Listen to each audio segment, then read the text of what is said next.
Thank you, Sita Mataji. So Arjuna is asking Krishna, Tadekam Vada, tell me one thing, Krishna. You're telling me so many things to do. Now I am confused. This way, that way, that way. What way? You're telling me that renunciation is better than the action. So maybe I should just renounce, sitting in the meditation. From verse 11 to 30 in second chapter, Krishna gives the knowledge of the soul to defeat the argument of compassion. So over there, it said that the soul can never be destroyed. Remember, we studied yesterday, Nanam Chiddanti Shastrani, Nanam Dahati Pavaka, Na Chainam Kledyanti Epo, Na Shosheti Maruda. So he's getting the knowledge, the soul is not going to be touched, so why do fight at all? Or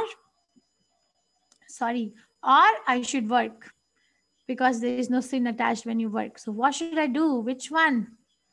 So this is the verse, Arjuna Uvacha. Any child in the class would like to recite the verse? Please raise your hand if you're a child and you would like to recite. Vijita, yes, I know. You are okay, Hare Krishna Vishta, you can unmute. You can recite, please. Hare Krishna Mataji. Hare Krishna. Yeah. Arjun uvacha jayasi chet karmanasте mata buddhir janardana tat kim karmani ghore mam niyo jayasi kesava. You can read the next one too. Yes.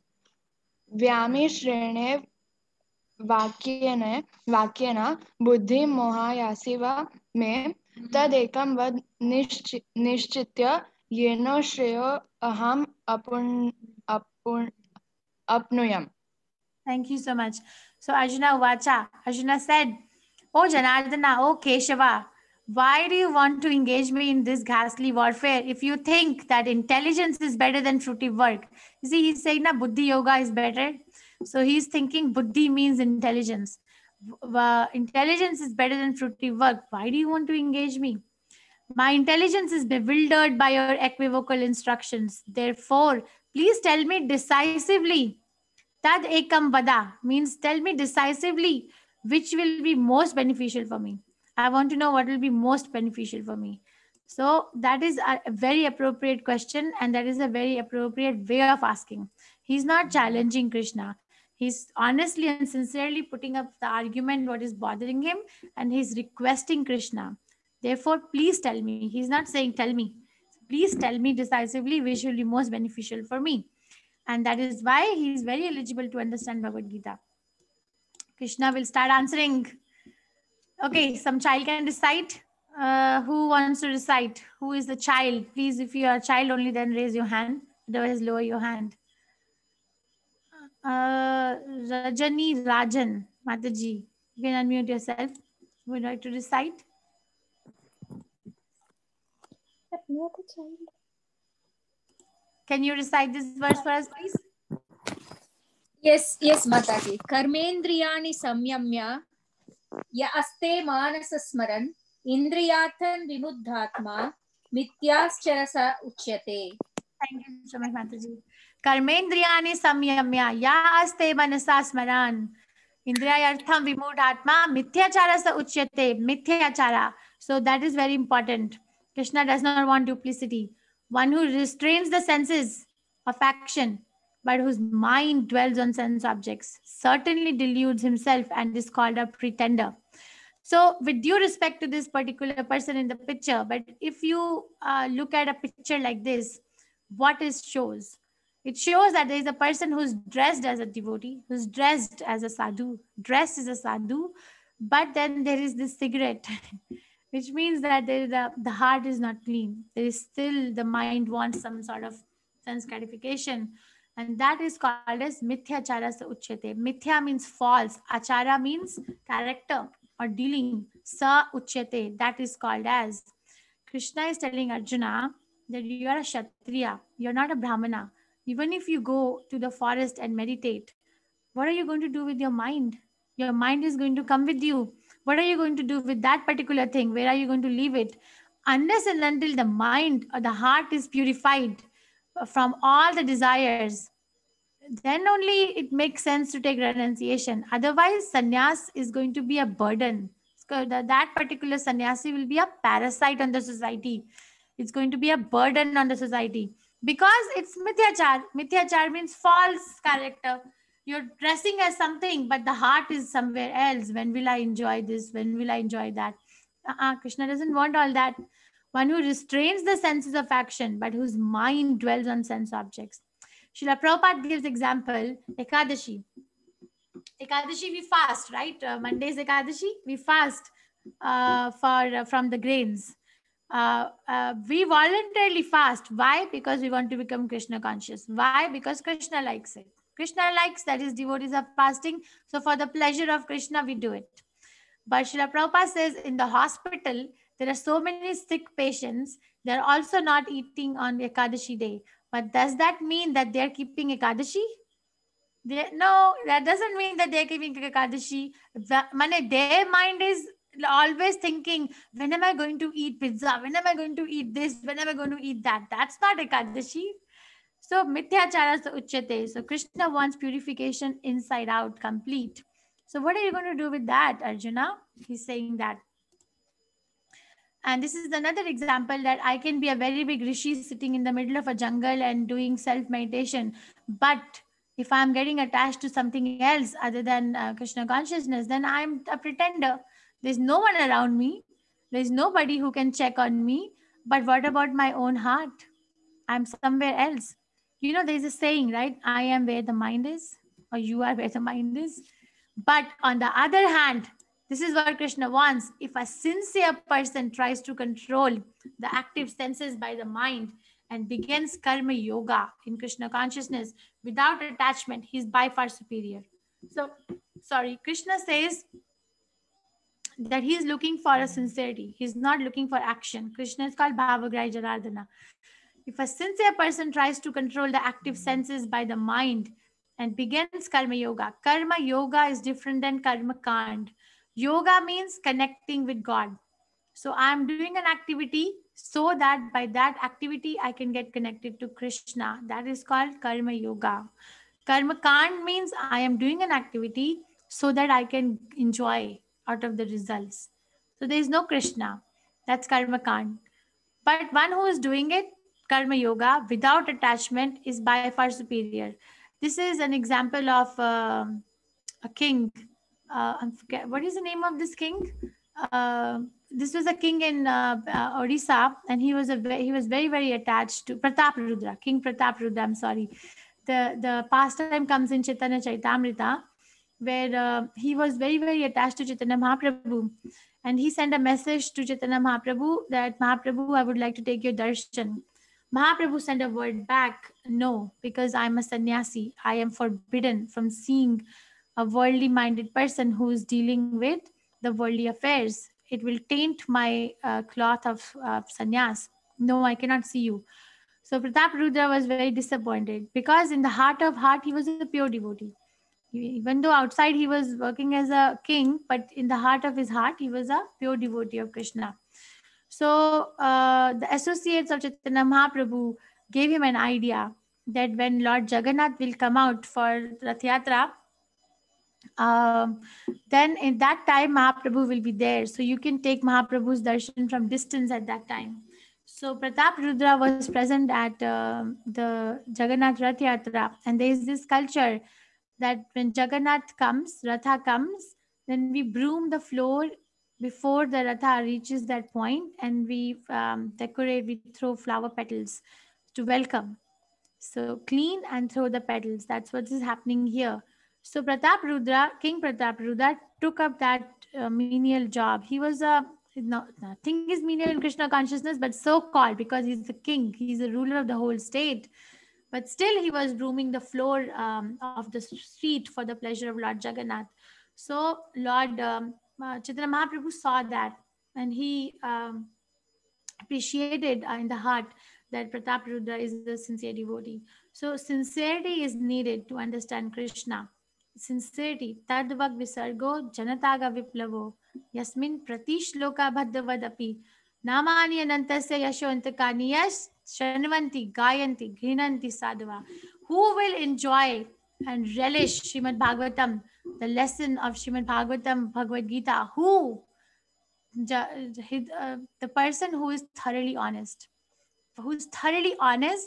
will relish other people. It will be a burden. What is this? You're reading Bhagavad Gita. What is this? You're going every day of your life, 1 hour every day. There'll be so many push and pulls from other people who are not interested. And why are they not interested? Because they haven't, because they don't have a desire. You just have to desire. Then Krishna says how to work. You see, he's saying that Arjuna is worried that what should I do? And Krishna tells him that working is better than not working, because first of all, by working, we'll be engaging more of our senses. Just by sitting down, what can I do? Just mind is active. But let's say I'm cooking in the kitchen, so many senses are active. I'm limited by the time. I have to chop with my hands. I have to use my intelligence to work, right? So many senses are active. Working is better. But then Arjuna again asked Krishna, but if working is better, then work may bound me. I can get bounded because I will have a tendency to enjoy the results of my work. What should I do? Then Krishna again says, work without attachment. See this, the last slide we said. On the other hand, if a sincere person tries to control the active senses by the mind and begins karma yoga without attachment. So Krishna says here, work, but don't get attached to work or the fruit of the work. Then how do you work? If you're not attached to the work or fruit of the work, how do you work? Then Krishna is going to say here, work done as a sacrifice for Vishnu has to be performed. Otherwise, work causes bondage in this material world. Therefore, O son of Kunti, perform your prescribed duties for his satisfaction, and in that way you will always remain free from bondage. So work, but work for a sacrifice to Vishnu. That is why we need Guru, because a Guru can teach this trick, how to work for the sacrifice of Vishnu. But Srila Prabhupada has given a formula. If somebody wants to become Krishna conscious, then where do they start from? What is the beginning point? What is the first letter? Sevan Mukhehi Jivadu. Start worshipping Krishna from the tongue. From the tongue, start worshipping. Tongue has two business. One is vibrate and another is taste. So vibrate, chant Hare Krishna, preach Krishna consciousness, taste Krishna prasadam, restrict, regulate. Don't allow anything else to go inside your body, because that will mold your consciousness. So work done as a sacrifice of Vishnu, and Krishna is going to give example of cycle of sacrifice. This is one example he gives, that every living entities are subsisting on grains. The grains are produced from rain. Rain is produced from sacrifice, and by performing the sacrifice, one remain unaffected by the result of the work. So I will read the next line first. I think my slides. 1 second. I want to show the connection. This is the verse. All living bodies subsist on. Can you see my slide? Subsist on food grain, which are produced from rains. Rains are produced. Okay, thank you, Mataji. Rains are produced by performance of yajna or sacrifice, and yajna is born of prescribed duties. So prescribed duties has to be followed. We need to know what is a prescribed duty for my varna and my ashrama. And I'm going to explain this cycle of sacrifice. You have question in the quiz also from here. So try to understand. Krishna gives knowledge to Brahma. Brahma gives us Vedas or knowledge. Vedas is a book of knowledge. The book of knowledge tells us what is the prescribed duty for a particular varna and particular ashrama. And one who does his duty based on the prescription from the Vedas is actually performing a sacrifice for the satisfaction of Vishnu. And the result of sacrifice is to get rain. The rain will give grain. And from the grain, so many preparations can be made. But does the grain belong to the farmer who cultivated it? No, the grain belongs to Krishna. So offer to Krishna, because that way we will complete the cycle of sacrifice and will remain unaffected by the sinful activity of a result. There are so many sins involved in doing an activity. How do we get rid of all that? By following the prescribed duty and by offering results to Krishna. We have to complete the cycle in each and everything we do in our life. One example is given here. Everybody is cooking in their houses, every single person, because Krishna says all living entities. He's not saying this particular, that particular person. All living entities are subsisting on grains, and grains are produced from rains, and rains are produced from sacrifice, and sacrifice are born out of prescribed duties. How do I know what is my prescribed duty? From the book of knowledge. Guru, Sadhu, Shastra. Three things tell us what is a prescribed duty. And what is the result? That I remain free from the bondage of karma, and I can attain self-realization. So every yoga has a particular system of self-realization. So tell me, please raise your hand if you know what was the mode of sacrifice recommended for the Satya Yuga. How can one get self-realization in Satya Yuga? You can raise your hand. Puneet Bareja Prabhu. Hare Krishna, you're here also, Prabhu? I'll Yes, make you a Mataji. co-host. Hare Krishna. I'm going to make you a Chanting, Mataji. co-host. Okay. No, Satya Yuga. In Kali, in Satyuga, Mataji, I think it is the worshipping the Lord. Okay.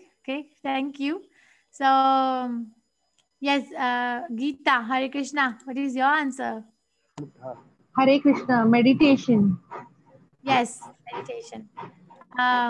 What was the mode of self-realization in Satya Yuga, Treta Yuga? Anybody, please raise your hand if you know.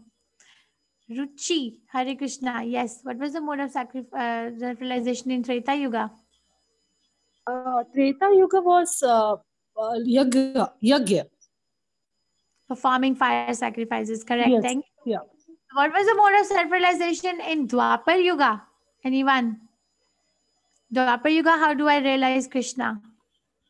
Anuradha Mataji, where are you? These names keep moving up and down, up and down. Yes, Mataji. Anuradha Mataji. You can unmute yourself. What is the mode of sacrifice in Dwapar Yuga? I'm not able to unmute myself. You are unmuted now. It is the temple worship in Dwapar Yuga. Very nice. Thank you. So elaborate temple worship. Elaborate. But what is the mode of self-realization in Kali Yuga? Anybody? In Kali Yuga, what was achieved in Satya Yuga by meditation, Treta Yuga by fire sacrifice, Dwapar Yuga by temple worship? The same thing can be attained in Kali Yuga by Chanting. what? Chanting Hare Krishna. Yes. So what is that? What is the source? Srimad Bhagavatam 11th canto 5th chapter 32nd verse. Jai Shri Krishna Chaitanya Prabhu Nityananda Shri Advait Gadadhara Shivasadi Gaura Bhakta Vrinda. Hare Krishna Krishna Krishna Hare Hare, Hare Ram Ram Ram Hare Hare. There are so many mantras, but Hare Krishna is called as Maha Mantra. So this is the Maha Mantra which is recommended to be chanted and get the same result that the people were getting in Satya Yuga by meditation, Treta by fire sacrifice, and Dwapar by temple worship. Okay. So Jai Shri Krishna Chaitanya. You can also say behind the muted mics, Jai Shri Krishna Chaitanya Prabhu Nityananda Shri Advait Gadadhara Shivasati Gaura Bhakti Vrinda. We chant this Panchatattva Mahamantra and then we chant Hare Krishna Krishna Krishna Hare Hare, Hare Rama Rama Rama Hare Hare. I gave you one reference. Now someone may ask, is there a reference about it in Bhagavad Gita? Yes, there is. Please open 25th verse of 10th chapter. Yagne Nam Japo Yagno Asmi. Krishna says, of all the sacrifices, I am the Japa. So the devotees, so what is the benefit of eating the food which is offered to Krishna? Why can't I just reap the benefits or the fruits of my labor? Why can't I just, why do I have to offer to Krishna? The benefit is the devotees of the Lord are released from all kinds of sins because they eat food which is offered first for the sacrifice. Others who prepare food for personal sense gratification verily eat only sin. Morsel after morsel, eating only sin. So when we cook and we don't offer to Krishna, Krishna himself is saying in 3rd chapter 13th verse that we are eating nothing but sin after sin. We are already bonded. We are already suffering for whatever happened in our past lives. More is getting accumulated. So this is the way out of the perplexities of life. The way out is offer to Krishna. How hard is it? Not hard at all. Make lavish preparations out of the category of Patram Pushpam Phalam Toyam. And we also don't use onion garlic because Krishna doesn't like it. And then offer to Krishna in honor. The memory becomes sanctified. The brain cell becomes purified. You see, all the saintly people, they have a very sharp memory, right? Why? Because they are connected to Krishna. That's why. So it's all auspicious. Okay, any child wants to chant this verse? Please make sure that you're a child. I want to give chance to the children of the class. Please raise your hand if you are a child and you would like to chant this verse. Prajin, Hare Krishna, you can unmute yourself.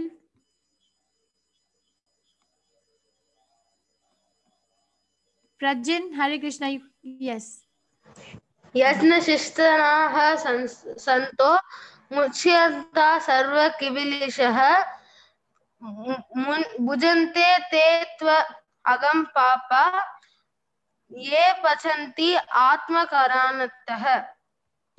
So thank you so much. Yagna shishta sinno shanto muchyante sarvakil bhisay bhunjante te tva agham papam ye pachanti atmakaranat. So this is the meaning is all living entities subsist on food grains which are produced from rains. Rains are produced from performance of yagya or sacrifice, and yagya is born out of prescribed duty.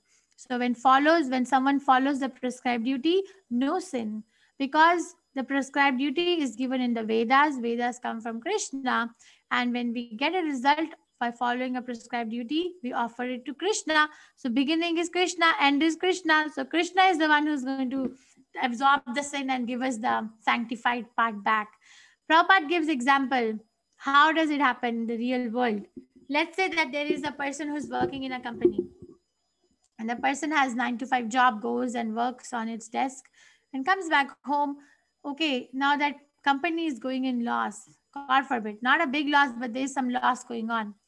That person will not be affected because the person will still have a same job, go work and come back home. Not a very big loss. So some losses will be there here and there.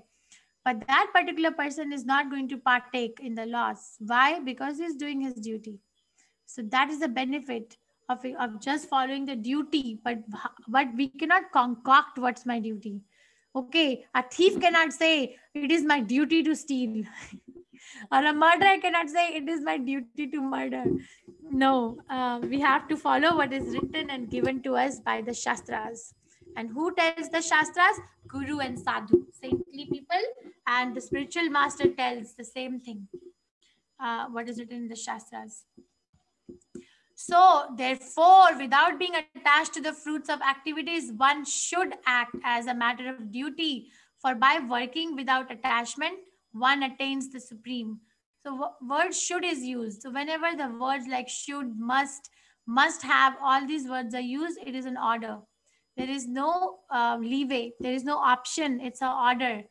Therefore, without being attached to the fruits of activities, one should act as a matter of duty. Krishna is not saying, go and sleep and I will fight the battle for you. Krishna is not saying, yeah, you go and sit in the jungle and have some self-time because it's too much for you to see all these family members. I will take care of everything. You can just go.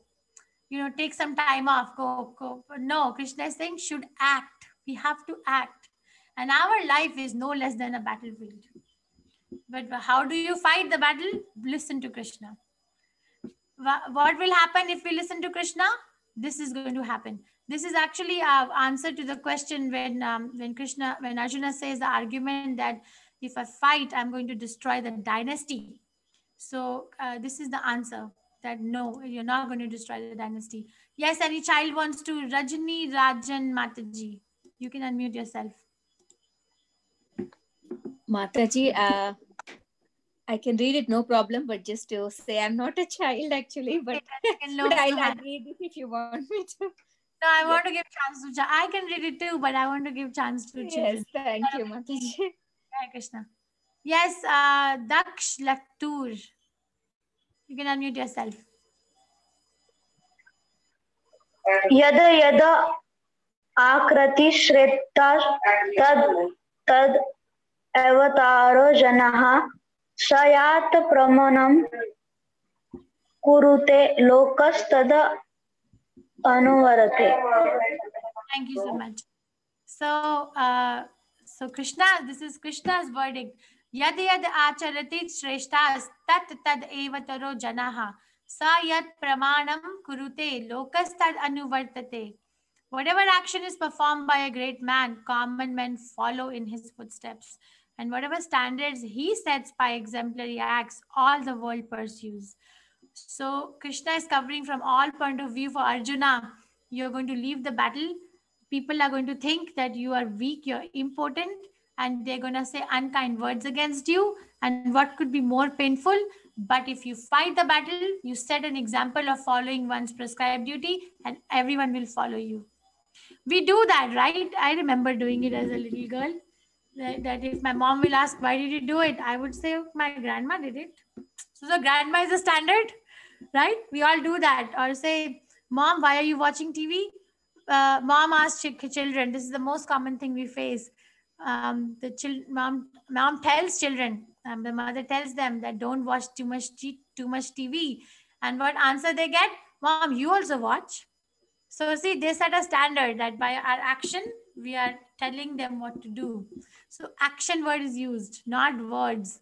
Action is speaking louder than words. Whatever action is performed by a great man, common men follow in his footsteps. Yad yad acharati shreshtas. And whatever standards is set by exemplary acts, all the world pursues. So we have to be very, very careful what kind of action or example we are setting for our dependents to follow. Am I getting succumbed by the glaring or forest fire of material existence, or am I becoming Krishna conscious and surrendering to Krishna and depending on Krishna? What am I doing? Am I cultivating anxiety or am I cultivating self-realization? So if I check myself, so many other people are going to get checked just by seeing that. So action is important. So Arjuna, act, because you're going to act according to your prescribed duty and you're going to set example and no Varna Shankara comes out of it. Now this is another argument, so as that some people may still be attached to the fruit of the work. So are they not eligible to become Krishna conscious? Should we discard them from the society because they are working and they have a tendency to enjoy the results of their work? Krishna says no. Krishna has such a magnanimous heart. Krishna says no, everybody is eligible. Do this so as not to disrupt the minds of ignorant men attached to the fruitive results of prescribed duty. A learned person should not induce them to stop work. Rather, by working in the spirit of devotion, he should engage them in all sorts of activities for the gradual development of Krishna consciousness. Let's say that there is this village and there is this farmer who's tilling the field, or there is this person who's on the top of a coconut tree and getting coconuts down. Now going up the coconut tree is a work. If you have ever seen such a big tree and how, my God, I can never do it in this particular life. How the person goes up on the top, it's a lot of work. Or tilling the field in a hot weather is a lot of work. So if, let's say this particular farmer in the picture is attached to the fruits of work. He's thinking that I'm going to get good grain, I'm going to get good sale, and from the sale I will get so much money, and from the money I will do this, I will enjoy this, I will buy this. So you see, the plan is centered around I. But what should a saintly person do? Because that's sense gratification, it no doubt it is sense gratification, but what should a saintly person do? A saintly person can go and say, yes, very good, please do, please work according to the nature you have. And anyway, you're going to cook food now, whatever grain you're going to get, you're going to cook it. Why don't you offer some little part of it to Krishna? So induce them. Rather, by working in the spirit of devotion, he should engage them in all sorts of activities for the gradual development of Krishna consciousness. So encourage people, encourage everyone for whatever quality has been given to them by Krishna to engage it and maybe give a little part to Krishna. There's no harm, because if we give Krishna, Krishna becomes so happy, and Krishna becomes happy, then we become happy. When we decorate the original person, the mirror image of the person appears decorated, right? Let's say I put a lot of makeup on my face, and then I look at myself in the face. So my image in the mirror is going to be full of makeup also, right? Because I have put it on myself. So that way, if we serve Krishna, if we decorate Krishna, if we offer results to Krishna, then Krishna becomes happy, and that happiness is reflected in our heart also. Okay, so it's important to do something for Krishna in everyone's life. But why is the spirit soul not doing it? What is the barrier? Now we're going to talk about different barriers. The spirit soul, bewildered by the influence of false ego, thinks himself as the doer of the activities that are in actuality carried out by the three modes of material nature. Ahankara vimudhatma kartaham iti manyate. Because of the influence of the ahankar, false ego, karta aham iti manyate, a person thinks that I am doing a duty, I am working hard, so I must enjoy the result. But actually, if you analyze in 3rd chapter and 5th chapter, because this is a summary class, I can just give you the overview. 3 doers are described. Okay, 3rd chapter ends here.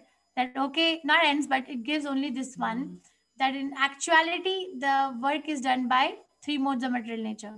In 5th chapter we will learn that there are actually 3 doers of any activity. What are the 3 doers? First is the soul desires to work, then the super soul allows it. Upadrishta Anumanta. In 11th chapter, Krishna says, I am Upadrishta Anumanta, overseer and permitter. So soul desires, super soul permits, and directs the material nature to bring everything in front for the soul to work. So it's not just, so if we analyze this particular thing, the farmer who's tilling the ground, did he make the ground? Did he give rise to the earth? No. Did he give rise to the cows or the bullocks that the bulls or ox that he's using to till the ground? Did he make them? No. Did he make the sun? No. Did he make the rain? No. Okay, did he make his own body? Not really. Not really. He desired, so material nature gave it. Not really. Did he make his own brain substance and intelligence? Not really. It was given. Matta smriti jnanam apohanam cha. 15th chapter, Krishna says, 15th verse, Matta smriti jnanam, remembrance, forgetfulness, and knowledge is given by me. So Krishna is working, material nature is working. So why one only person is going to enjoy the fruits? Why only 1/3? Why not complete the picture and share the enjoyment with Krishna? Actually, no, share, give everything, and then he gives it back. Are you understanding? It should not be complicated. Okay. So spirit soul is bewildered by the influence of false ego, thinks himself the doer of activities which are in actuality carried out by the 3 modes of material nature. These are the 3 modes. What are the 3 modes? Goodness, passion, ignorance. So they are making us dance, and we work hard. One is a servant, another is a master, so-called servant, so-called master, and the master thinks that I am directing my servant to work, but actually both of them are just like puppets in the hands of material nature. Arjuna said, so Arjuna now immediately asked, why? Now this, whatever you said Krishna before, that work without attachment, give result to Krishna, you will remain free from the result of sinful activity of the work involved.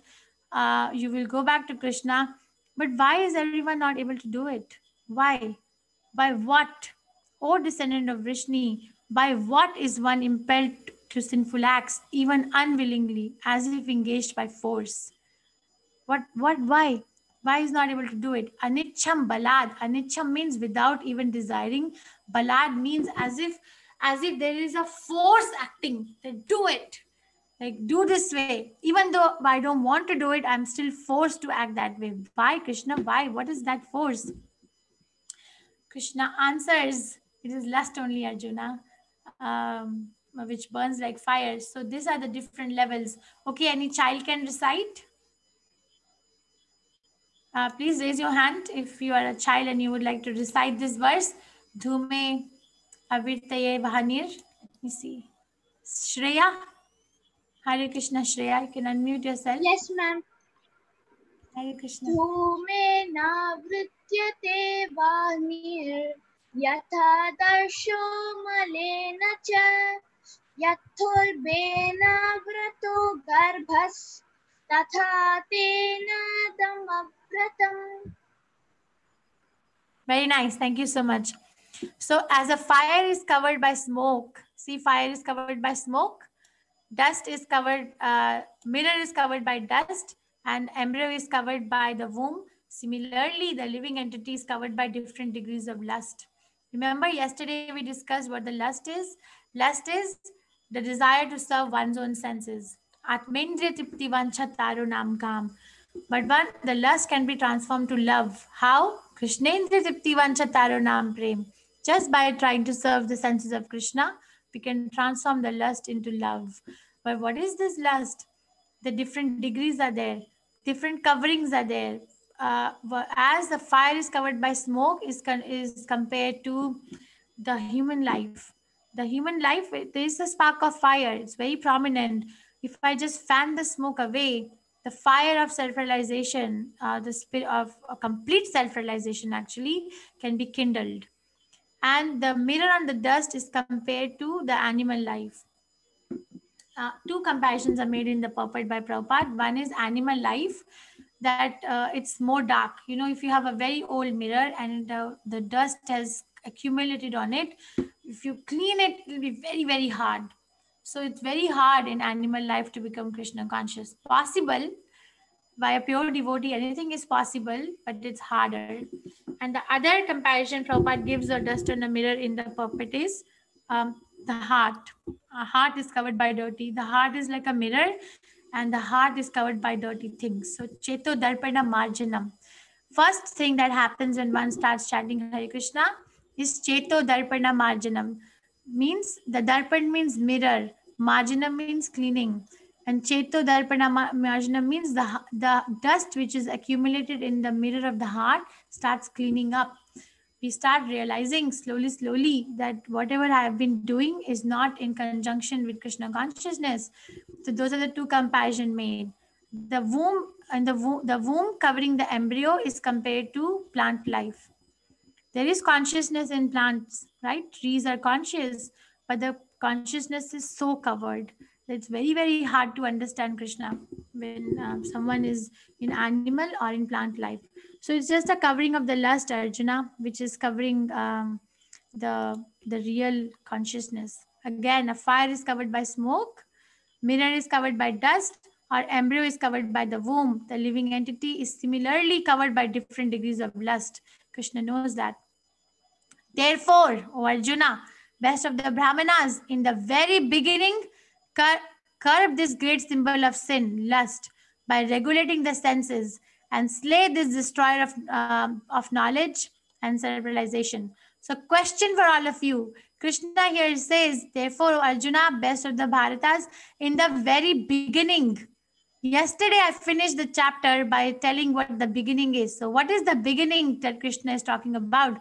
In the very beginning, curb this great symbol of lust, sin, by regulating the senses and slay this destroyer of knowledge. So what is the meaning of this word, very beginning here?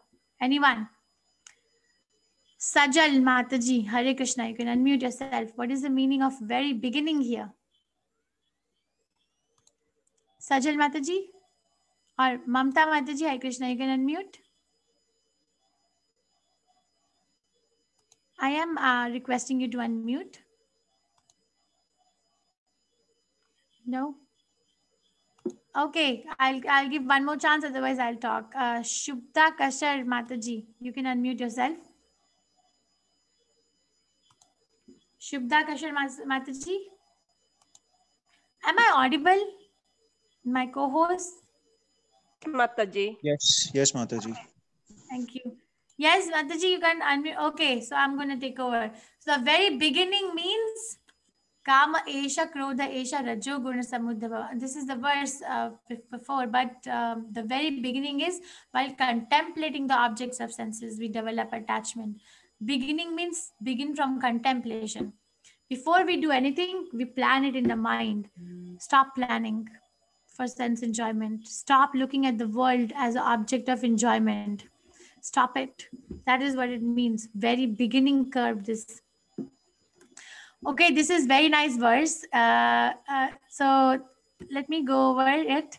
There are different type of people. Next verse is Indrani para ahur, Indrayi para manaha. So Indrayi para ahur means the working senses are better than the dull matter. Somebody who's on a bodily platform is very convinced with their bodily existence, that I am the body and I'm only made of body and my senses, and the only reason why I am living is so that I can enjoy my body and my senses, period. So that is mode of ignorance. That kind of intelligence is coming from mode of ignorance, and the symptom will be this, that the person will not hesitate to have any kind of intoxication. Actually, we should have a picture of people having entertainment. That is also mode of ignorance. Just endless entertainment with in a 5-inch world. That is a bodily platform. So that person will not mind going to a bar or a casino at any time of the day, because that's the goal of life, to enjoy body and the senses of the body. But better than that is a sensual platform. Sensual platform means that that person is on a mental level, that no, I have to use my body to get something better. I need to work. And once I work, I will get result. And once I get the result, then I will go. So the example given is that, let's say it's afternoon, and this particular person on bodily platform will not hesitate to enter a bar to drink some liquor. But person in sensual platform is also like on the street looking at the bar, will look at the bar from the corner of the eye, wants to go there, but he's little restrained because he knows it's mid of the day and I need to work. I cannot be getting intoxicated in the middle of the day. So that's sensual platform. Maybe I'll do it on Friday night, Saturday night, whole night. So I'll wait. But better than that is a mental platform. Mental platform means that, okay, I have the body, I have the senses, but I have mind also. So that particular person will seek satisfaction at the mental level, will not try to seek satisfaction or plan for the gross enjoyment of the body and senses. That particular person will be very attached to reading literature or listening to classical music, because mind gets satisfaction. Still lower level, but better than the sensual level. But higher than that is the intellectual level. That person will be intellectual, will be asking question, what am I? Am I body? Am I senses? Am I mind? Or am I intelligence? What am I? So very curious. That person will invent new things and will benefit the society. So we are going towards mode of goodness. So mental is mode of sensual, and mental is between mode of goodness and I'm sorry.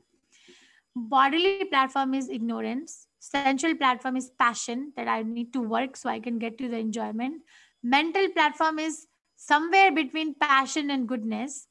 Intellectual platform is mode of goodness. But beyond that is a spiritual platform, which is Vishuddha Sattva, pure goodness, not just a materially contaminated goodness. That person will be fully realized. Actually, I'm the soul. I'm supposed to be happy. I am not supposed to be entangled in all these complexities of life. So how can I do it? By becoming Krishna conscious. If I become Krishna conscious, Krishna will take care of me. And my only duty is to render service to Krishna. Let me use my mind, let me use my intelligence, and let me use my words and my body to serve Krishna. So that is the real happiness. So that is the verse. This is the verse. Indrani. Any child wants to chant? We are almost towards the end of the chapter.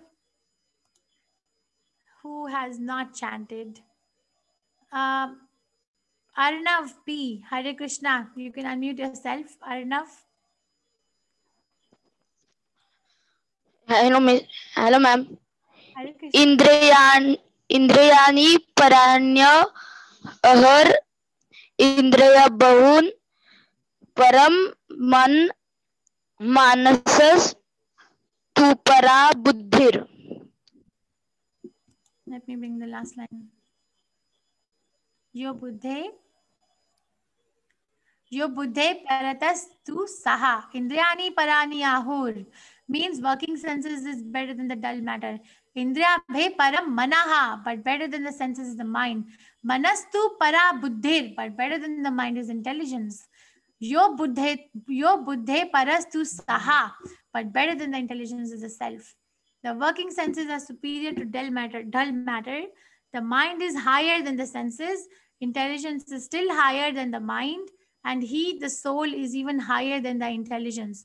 So, the secret is that this particular diagram that I showed you, we are covering the elements of IQ, EQ, and SQ. Intelligent quotient, emotional quotient, and spiritual quotient. So, SQ being the highest. Okay, so next verse is that what are the horses representing? We are living in this world with the help of our senses. So the horses are representing the senses, the 5 knowledge acquiring senses. We have 5 knowledge acquiring senses and 5 working senses. We acquire knowledge with the use of the eyes, by the use of the sense of smell, use of sense of hearing, sense of touch, and sense of taste. But the senses right now are uncontrolled. Why are they uncontrolled? Because the mind is uncontrolled. The bridle who's holding the horses is going everywhere. Why is the mind uncontrolled? Because the intelligence is weak. And the soul has nothing to do with mind, intelligence, and senses. It's just an observer. Like a passenger in a chariot is representing the soul. The driver of the chariot is representing the intelligence. It's supposed to be higher than the mind. But right now, the intelligence is weak. The mind is taking the force of our lives. That is why the senses are uncontrolled. So this is the summary of the chapter that Arjuna asked Krishna, what should I do? Should I renounce or should I act? Tell me one thing. Tad ekam vada, from first and second verse.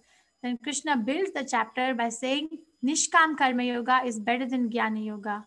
Means working with the senses is better than cultivating just the knowledge. Application is better. Action is better. In verse 3 to 9, Niyatam kuru karma. Then he says, okay, what about the people who are attached to working and attached to result also? Okay, fine, that's fine. You're attached to working and attached to work. But a person who is of a higher intelligence must engage them in Krishna consciousness. I gave example of the farmer who was tilling the field and wants to enjoy the fruit, right? That's fine. But a saintly person should say, fine, you can enjoy, but you're going to cook the grain, please offer to Krishna. So slowly by doing that, one can become Krishna conscious. Pravartitam chakram. Then Krishna's answer to Arjuna's argument of destruction of dynasty, he says, lead by example. If you're going to lead by example, by following your prescribed duty, everyone is going to follow you. You'll be a proper leader for the society and no Varna Shankara will come out. And we know that, Yudhishthira Maharaj became the king and he was such a nice leader. So very, very Krishna conscious. 17 to 35th verse, Yad Yad Acharati Shrestha. Then Arjuna asked, by what is one not able to do all this? What is the greatest enemy? So, Kama Esha Krodha Esha Rajo Guna Samudha Bhava Mahashino Maha Papam Within Eha Verinam. Eha Verinam means greatest enemy. The greatest enemy is within. What is the greatest enemy? Lust. So what are the different degrees of lust? We covered that. As the fire is covered by smoke, as the mirror is covered by dust, or as the fetus is covered by the womb. The different degrees. That is the greatest enemy. So be aware that there is an enemy and curb it in the beginning. Beginning means beginning from the contemplation. Don't contemplate. Ignore it. Iha Verinam in last part of the chapter. Okay, I have Prabhupada's video. I know I'm going over. I'll take your question, Vijita. Let me just, I know you're raising your hand. Let me just show Prabhupada's video. Shri Guru Shri Juta Padakamalang. Now, if you study in the present moment, they do not believe in the soul. They do not believe in the transmigration from one body to another. Even big professors, big learned scholars, they do not believe. So therefore, you can understand that what is the present population of the world? All rascals. All rascals. They cannot understand this simple truth. And they are passing on a great scholars, great scientists, great politicians, and so on, but all of them rascals. This is the conclusion. Krishna says, this transmigration of the soul from one body to another. Krishna says, and here also the same thing. Priyanti jagamana dhira sarvabhavena sadhava. The spiritual, if you do not understand what is spirit, then where is the question of spiritual life and advancement of spirit? There is no question. This is the beginning of spiritual existence, education, that I am not this body. I am spirit soul, Aham Brahmasmi. They can understand. So if you are sincerely Krishna conscious, if you believe Krishna, we have to believe. If you believe or not believe, the words of Krishna cannot be false. That's a fact. You may be rascal if you do not believe, but those who are dhira, they will. If you have love for Krishna, there is no question of love and no love. This is the fact. So one has to become. This is the audio is not clear. Clear. Is the audio not? It was clear. It is clear. Okay, sorry. Right, that one has to become dhira, not like cats and dogs jumping here and there. That is not human life. That is dog life. Jasyanto buddhi gunapeti bhagute sadhik kanatra disu homoyajati jagtirtha buddhi salile nakareci janesu avidnesu saivati. Go on. These classes of men, Jasya, who life is bodily concept. I am body. I am a Hindu, I am Muslim, I am Brahmin, I am Indian, I am American. The whole world is fighting on this because they are all crazy, not dhira. This is the modern civilization. Jasyanto buddhi gunapeti. This is a bag of bones and flesh and blood, and they are thinking that they are this body. Now what from the living force coming into this body? Because as soon as the living force is gone, the body is useless, a lump of matter. So do you think this lump of matter is living life? But they are not dhira or rascals, they cannot understand. This word is very important. Dhira sattam. How the rascals will understand. Therefore our Krishna consciousness movement is to educate the rascals. That's all. Simple thing. We challenge everyone that you are rascal number one. Try to understand Krishna. This is our challenge. Come forward. We say, we challenge. You are rascal number one. You take education in Krishna consciousness and make your life perfect. This is Krishna. Nobody is dhira.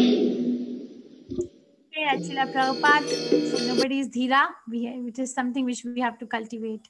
So, is it okay if I make the breakout rooms? My co-host Kalavati Mataji, would you like Yes, to? Mataji. Yeah, yes, Mataji. And Puneet Prabhu, is he here or he's gone? Yes, you'll be able to take some questions. Okay, for 10 minutes only, and then I'll call everyone back in 10 minutes. So I'm going to assign 2 rooms. Please make sure that you both are in different rooms, please. Okay, I'm going to open up the rooms, and whoever is staying behind with me can ask questions. Oh, Sita Mataji. Krishna, I forgot. Sita Mataji, you're here? I'll stay with you, Mataji. No, I forgot. It just slipped out of my mind. Will you please show first few slides on the screen? Yes, Prabhu. Can you? Yeah, I'll be happy to stay with you at the end. Will you be able to stay so I can just finish the questions? No. I don't want to stay late today. But yes, Prabhu, I will show you all the slides and I'll sit with you. Yes, whoever is staying behind, I'm going to give you the permission to unmute yourself, but please follow Vaishnava etiquette. I will call out the name, then you follow, then you unmute. And when you unmute, please announce your name. Still people are leaving. Let's see. Give me a few more minutes.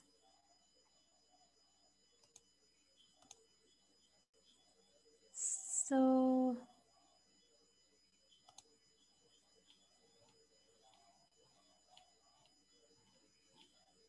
okay, so whoever is staying behind, Hiten Prabhu, Hare Krishna, you can unmute yourself. Hare Krishna Mataji, my name is Hiten. I'm just referring to verse 14. I could understand the first part of verse 14, but then it says rains are produced by performance of yagna, sacrifice. Now, what is yagna? Like, you said sacrifice, but I can see in the present world, rains are produced, like rains are coming. I don't know who is producing, who is performing yagna or sacrifice, in the present circumstances. That is one part I didn't understand. And the yagna is born of prescribed duties. Now, how do we know in the present world what is my prescribed duties? Now, no one is referring to Vedas to get your prescribed duties. Like if I'm doing office work, so is it a prescribed duty, or it is like, it's not like, how do I know that it is the right form of duty I'm doing? Okay. So first part is that the rain in the present world is a technical question. You have to hear Srila Prabhupada Prabhu. I will refer you to Prabhupada because Prabhupada tells there are different type of rains. And the best rain is that in the night it rains and in the morning there's sunshine and then the earth becomes very fertile. That kind of a rain is very sparse. The rains that are happening nowadays are not produced from sacrifice. That is why we are not getting so much produce across the world, even though the land is available.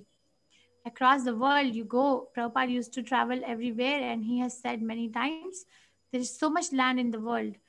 We are mismanaging the resources and we are not doing the sacrifice properly. And the sacrifice recommended for this age is Hare Krishna Mahamantra, the Nam Sankirtan. So it's very simple because we can't do big sacrifices. We don't live for 1 lakh years that we can go to the forest and do meditation. Yeah. Or we don't have that much resources that we can do elaborate temple worships like in Gabbar Yuga. The only mode of sacrifice which is recommended in this age is Nam Sankirtan, Hare Krishna Mahamantra. If we do that, it is guaranteed that everything is going to set properly. Krishna himself is guaranteeing. What more guarantee do we need? And the other part is that how do I know no one is referring? That is why people are suffering. When Yudhishthira Maharaj was a king, he was such a perfect king that nobody was suffering even from the extremes of weather. There was no inflicting diseases on the body of the kingdom, of the people. If somebody had any problem, they would come and say the king is not doing its duty properly. So the leadership is very important. The leader, because we are following what our leaders are doing, right? Indirectly, the leaders are not following the scriptures, so everybody thinks it's fine, it's the norm. But that's not the norm. Everything is available. Guru is available. Sadhu is available. Shastras are available. Now we have to make effort to go and seek help. So this is the beginning point. It's there. It's there. We are not using it. It is our problem. It's not that nothing is available. Okay. Thank you. Hare Krishna. Shri Priya Mataji. Hare Krishna. And then Dr. Malik Arjuna. Yes, Shri Priya Mataji. Yeah, namaskar. Hi Krishna. Hare Krishna. I was told out in yesterday's class, you are told the chapters are 2 is very unique one. And you're even I told what? Yeah, you are told chapter 2 of Bhagavad Gita, it's very unique one. And there are 5 things on which focus will have to be put, like Kala, Karma or time, Jiva, Prakriti. What is the 5th one? Kala, Ishvara. Ishvara. Thank you, ma. Thanks a lot. Thank you. Mataji, that is discussed. That is the gist of Bhagavad Gita. 5 things are discussed in Bhagavad Gita in toto. Ishvara, Jiva. Ishvara is Krishna. Jiva is soul. Then karma is the activity which a soul does to get a material body. Kala is time, and Prakriti is material nature. So it is these are the 5 things in nutshell that I stated. Second chapter is unique because it is a trailer of the whole Bhagavad Gita. Okay. Mataji, Thank you, namaskaram. Looks like one second. Sorry to interrupt. The breakout room 1 is not having any co-host. That's what they are saying. Will you please check, Mataji? Oh, really? Okay, so that's not good. So I'm gonna bring everyone back then. So is Puneet Prabhu not there? Okay, then I'm gonna break the rooms. Thank you, Prabhu. You can tell them, Prabhu, that I'm bringing everyone back to the main room. Yes, I already informed them. Okay, thank you.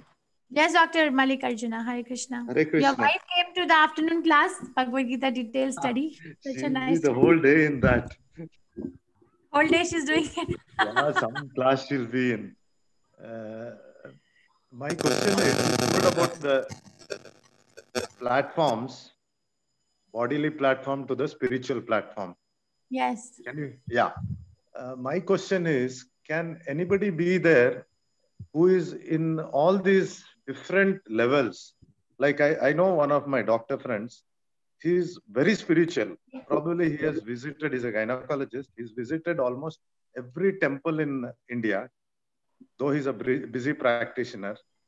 Plus, like he keeps on chanting so many, not only Hare Krishna, even other japas. But at the same time, I find him, he wants to have his drink every week. So can we call him a spiritual person with a little lower bodily platform also? Or you cannot say as a person who's indulging himself in a drink or something not to be a spiritual person? So you ask me tough questions every day. You ask me personal questions, and I told you such questions have to be put forward to a spiritual master. It's not personal. I know, but I know what you mean. I can give you the principle. Okay, because Krishna consciousness, when someone is at my level of Krishna consciousness, it's a self journey first before I project it to someone else. I would say I don't want to associate with such a person. The faith is weak. It's a question. Different degrees of devotees are based on the different levels of faith that one has. Okay, so Prema Mataji, excuse me. Yes, Mataji. Mataji, you and Puneet Prabhu were in the same room? No. Mataji. No, that is why I brought everyone back, because I was told that in room number 1 there was no co-host. Okay, I didn't know that. I thought devotees asking me question, I was answering them question. I didn't know the Puneet Prabhuji. Puneet Prabhu, were you in Mataji's room or were you in a separate room? What room number were you in? I was in the same room, Mataji, but I kept on mute because she was talking, so I let her speak. So that we were getting messages that there was no co-host. That's why I brought everyone back prematurely. Okay. Sorry. Must have been a mistake. Puneet Prabhuji, you should tell me next time if you are in the same group. Okay, Mataji, you were talking, so that's why I was on mute. Okay, I didn't know that you were there in the same with me, my group. Puneet Prabhu, as a co-host, you have a authority to move from one room to another room, so you can join another room. I didn't know that. Yeah. Okay, Mataji, you have to leave. Yeah, 1 minute, Mataji. One Mataji by name Vendita Mataji. She told me to explain about the Nishkarma Karma Yoga and Sakarma Karma Kanda. Okay, Mataji, please answer her question before you leave. Yes, Vedita Mataji, are you here? Okay. Vedita Mataji? You can search her up. Okay. Then I came to join your room. That's what I was explaining. Vedita Mataji, are you here? I don't think so. I don't think she can unmute herself because I have not given permission. Okay. Mataji, what is her name? What is the spelling? Vendita. Full name I forgot. You all have authority to unmute yourself now. If Vendita Mataji. Vandita Mataji here. Okay, Vendita Mataji. Yes, Mataji. First of all, Prema Krishna Mataji, Hare Krishna and Hari Bol for such a nice, wonderful lecture. In fact, if I get an opportunity, I would like to enroll for other lectures if you are giving. Mataji, my simple question is, what is the difference between Karma Kanda, Nishkam Karma Yoga and Karma Yoga? Yeah, yes. Mataji, go ahead. Yes, Vandita Mataji, I was explaining to you. There are in Karma Yoga, there are two types. One is Sakarma and Nishkarma. In Sakarma, that is called Karma Kanda. In that, we will think about Papa Punya. That means we attach it to the fruitive result. But Nishkarma means we will work hard. We will not accept anything in the fruitive result. Okay. Suppose being a parent, we'll say we will do our duty to the children. That is called Nishkarma Karma Yoga. Sakarma Karma Kanda means whatever you do, I will wish for the fruitive result. If I do this, I will get this one as my result. For that purpose, I will do many papa, I will do some punya, so that I will get the higher position to achieve that goal. Understood, Mataji? Sort of. Okay. Mataji, this is more elaborately explained in chapter 12. So what, Mataji, Kalavati Mataji, may I clarify? Your answer was yes, Mataji. Yes, Mataji. Okay, wonderful answer. Mataji, Karma Kand means no Krishna. I do the work and I will work very hard. And because I am working very hard and it is because of my hard work that I am getting such a good result, then I should be the one enjoying the result. Simple. That's Karma Kand. Okay. And Karma Yoga is devotional service, work in devotional service, but that also has two subdivisions. One is Sakam Karma Yoga and another is Nishkam. Sakam means that, okay, I am working. Yes, I am trying to be a devotee of Krishna, but I cannot give 100% because I'm still attached to the result of my work. But I will give some percentage of my earning, or I will give my time to propagate Krishna consciousness, or I will give my skill in Krishna consciousness, help from the boundary, from the periphery, but help the devotees. Nishkam Karma Yoga means, that is the Karma Sannyas actually. Nishkam Karma Yoga means I will only work for Krishna, like Srila Prabhupada. I will not work otherwise. The only reason for my work will be that I am going to work for Krishna, and because I'm working for Krishna, whatever fruit I'm getting is for Krishna. So both the aspects, work and the fruit, are given to Krishna. Sakam, work I am doing for myself because I am attached to this work, but I will give a percentage of the fruit to Krishna. Karma Kand, no Krishna. Okay? Mataji, then how can I do Nishkam Karma Yoga? But start with tongue, Mataji. I gave you the beginning point that we got from other devotees. Start with the tongue. Sevan mukehi jivadu swayam eva surate adaha. Start chanting Hare Krishna Maha Mantra and do not allow tongue to taste anything which is not offered to Krishna. Then you will get the intelligence. Okay? Yes. Okay, Mataji. Hare Krishna. Kalavati Mataji, did you want to add anything? Mataji, same. Okay. Do you have to leave? Because I know you have children. Yes, Mataji. Many questions are there left now. So many hands raised. No. Yeah, but that's okay if you have to take care of your family. But I'm very grateful for your presence. Please show your presence every day to me. Thank you. I feel very happy. Thank you. No Hare Krishna. Dr. Malikarjun, I'm sorry for the interruption. No, it's okay. Your second part of the question was? So I was explaining that according to Nectar of Instruction, this is a guidebook for us given by Srila Rupa Goswami. The different degrees of devotees are based on the different levels of faith. if I have a firm faith that Krishna avashya rakshibo Krishna. Krishna is the all protector, and if Krishna wants, he can do anything. Like Prahlad Maharaj, Dhruva Maharaj, then it is a Uttamadhikari. But if I have, then there are different levels. I don't want to go in details.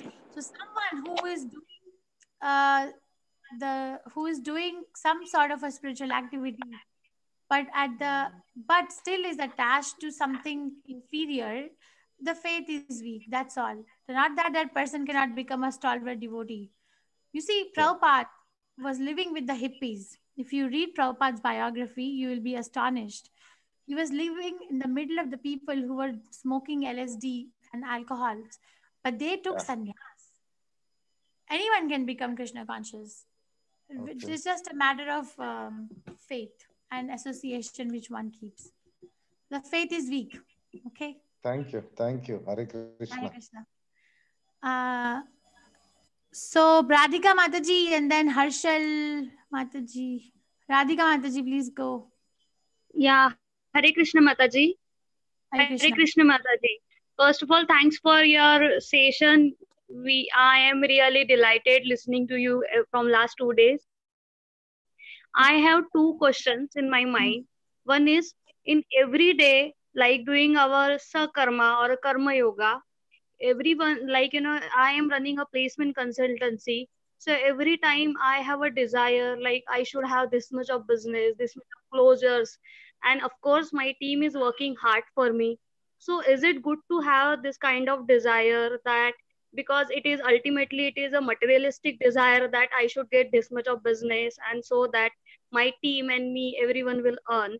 So how can I differentiate between Satkarma and the karma kand, and how can I control of this materialistic desire, or whether it is a good to have a desire wherein I can be helpful, for the people who are associated with me in terms of the working. Yes, Mataji, wonderful question. Thank you for the question, and thank you for the appreciation, and thank you for the participation as well. So Mataji, I'll give you example. I can give you principle. You need a guru to answer personal questions. So principle is, I can give you one incident from Srila Prabhupada's pastime. So Srila Prabhupada has a very, very renowned disciple. He's known all over the world. The owner of the Ford company, Ford car, Alfred Ford. Right. He is Prabhupada's disciple, Ambarish Maharaj. So when he met Prabhupada and he went to Prabhupada and he said, Prabhupada, I'm not satisfied with whatever I have. I feel a lot of satisfaction with the knowledge you are giving me. So can I just leave this family business? I don't want, because so much money, so many distractions. I don't want. I want to be with you. Can I just leave and be with you? So Prabhupada told him no. Prabhupada told him no, that you can do devotional service. Nirbandha Krishna Sambandha Yukta Vairagya Uchyate. We'll read in 5th chapter. That Nirbandha Krishna Sambandhe, whatever is related to Krishna, can be used in Krishna, and that is the proper cultivation of Krishna consciousness. Not like renouncing everything and going in the jungle and sitting there. So let's say I'm using this mic. This is a modern technology, but we are using it for Krishna consciousness. This is the highest devotional service according to Srila Prabhupada. Srila Prabhupada used to travel, spend so much money, open temples, right? So we were working. So Mataji, you have to be very attached to your inner quality. What is the psychological nature? We are not 100% spiritual right now. We are, but we are not realized. Okay, so the principle is that we can utilize our assets, our skills, our time for Krishna, and slowly Krishna will reveal his heart. What next? Okay, I have one more question. Like they say, I just wanted to understand after that whether the soul realized by any chance that body get detached from the soul, and whether the soul remember which body or which person, like Radhika. I was a Radhika in my last birth. Is it like the soul remembers anything? Well, in 15th chapter, 15th verse, Krishna says, Matta Smritir Jnanam Apohanam Cha. So if soul will only remember, Soul will only remember if Krishna gives it a power to remember. The soul cannot do anything without Krishna's empowerment. And Krishna says, I give forgetfulness, knowledge, and remembrance. So if he makes us forget, actually it's better we forget. Yeah, so many problems in this life now, past life problems also. Right. Some mercy, not forget, so that focus become Vyavasatmika Buddhi. Oh, thank you so much, Mataji. Thank you so much. Okay, Harshal Prabhu, Pradeep Prabhu, any of the co-hosts, if they want to take a question, please let me know. Yes, Harshal. Hare Krishna Mataji. Hare Krishna. I have 2 questions today. Okay, so first one goes as follows. How do you understand what platform you are in, and how do you encourage someone to get onto a higher and higher platform? How do you encourage them to attain the spiritual platform that is the highest form of consciousness that one can attain? How do you do that? Right. So how do I understand where I am? So this is the Bhagavatam question, 3rd chapter, 26th, 3rd canto. I'll take you there. If I am, and actually, why Bhagavatam? Sthitadhir Muni. Remember yesterday we studied Sthitadhir Muni. What are the symptoms of a self-realized soul? How does he talk? How does he walk? How does he sit? Right? Yeah. So the Sthitadhir Muni, the person whose consciousness is fixed in self, how does he talk? Krishna explains everything, right? Let me pull up the slide for you. Very nice question. You're asking the question which Arjuna asked Krishna. I'm just trying to pull up the verse and you can read it to me. Why don't we do that? Yeah, that would be amazing. Okay, Prabhu. So this was the question. This is a question. Oh, Krishna, this is what you're asking, right? What are the symptoms of one who is consciousness? Why don't you read? Shall I read this? Oh, Krishna, what are the symptoms of one whose consciousness is thus merged in transcendence? How does he speak and what is his language? How does he sit and how does he walk? Bhagavad Gita, chapter 2, 54th verse. One second. Everyone, please mute yourself if you're not speaking. Please, let's show the etiquette to each other. Yes, Prabhu. The blessed Lord said, O Partha, when a man gives up all varieties of sense desire, which arise from mental concoction, and when his mind finds satisfaction in the self alone, then he is said to be in pure transcendental consciousness. Okay. So this is the answer. And there is further, this is a glimpse, but there is further explanation. If you are interested, I can take you there. So you go to vedabase.io. Now I'm going to request you to read this. Srimad Bhagavatam, 3rd canto, chapter number 26. Ma'am, I'll just write this down. I beg your pardon. Chapter 26. 26th.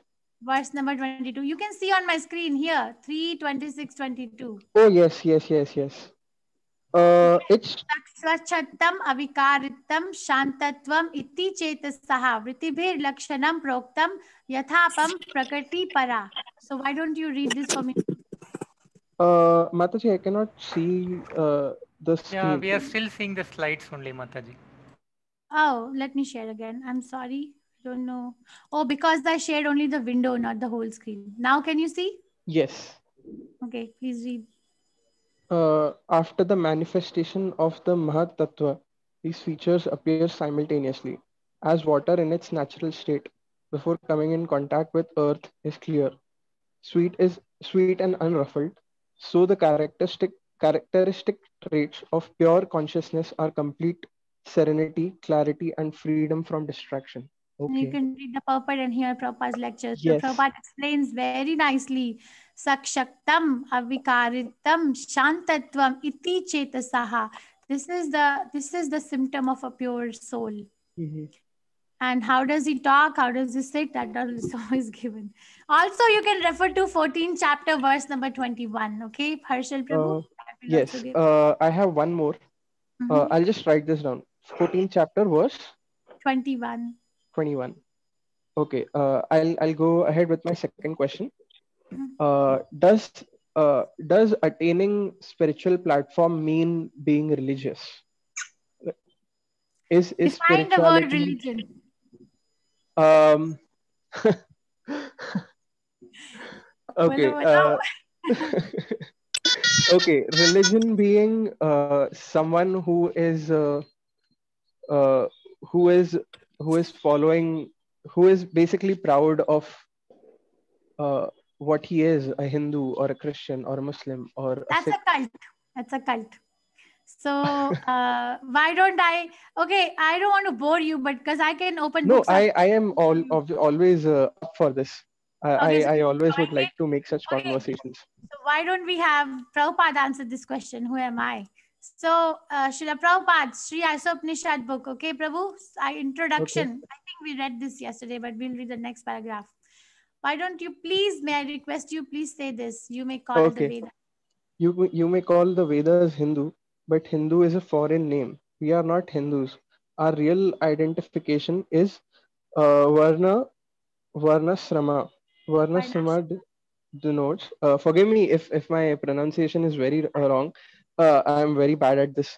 Varna Srama denotes the followers of the Vedas, those who accept the human society in 8 divisions of Varna and Ashrama. Okay. There are 4 divisions of the society and the 4 divisions of spiritual life. This is called Varnashrama. Okay. It is stated in the Bhagavad Gita. These divisions are everywhere because they are created by God.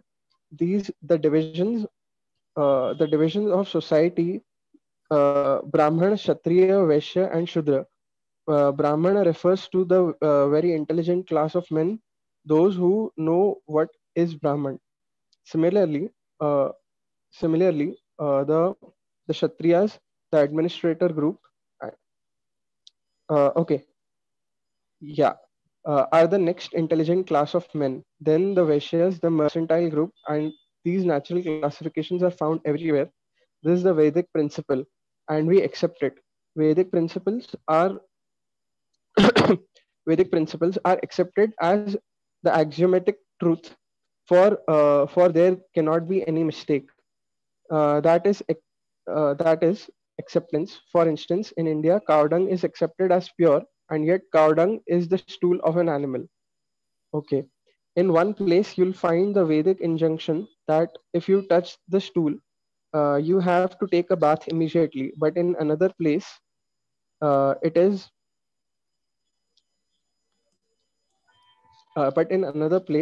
said that the stool of cow is pure. If you smear cow dung in an impure place, that place becomes pure. With our ordinary sense, we can argue this is contradictory.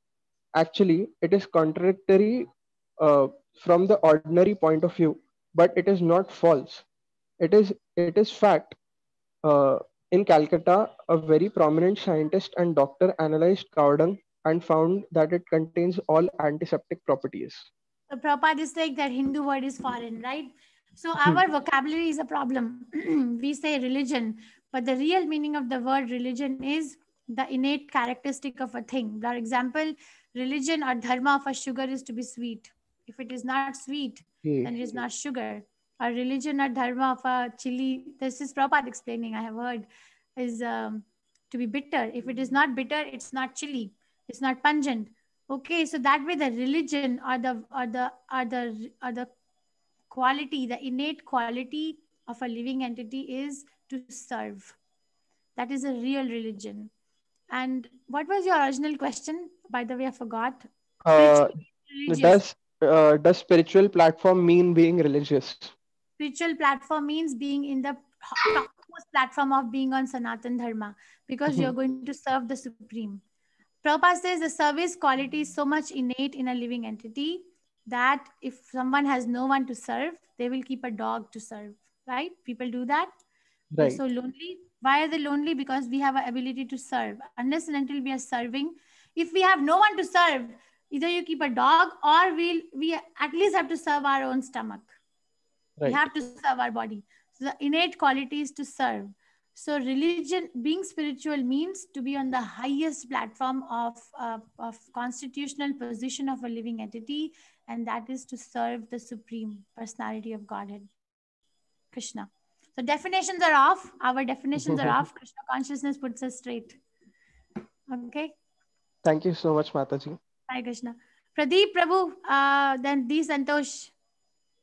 Hare Krishna, Mataji. Mataji, Karthik Prabhu, if you want to take any answer question, let me know. Yes, Pradeep Prabhu. I want to take a question. Prema. Prabhu, may I ask you to repeat? I want to take this Santosh. One second, Santosh Prabhu. Pradeep Prabhu has a question before you. He's been waiting. Yes, Hare Krishna. Hare Krishna, Mataji. I just got two questions which are interrelated.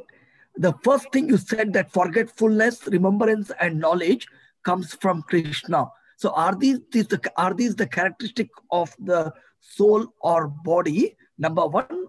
And the second question is similar. In general, we associate mind, intelligence with body. So why does soul suffer for the body actions? So the part of the question will be answered tomorrow. The soul is covered by two bodies. Okay, one is a gross body. Like for example, someone wears a shirt and top of the shirt wears a coat. So the body is covered by shirt and coat, right? The two layers are there. Similarly, the soul is covered by a subtle body and a gross body.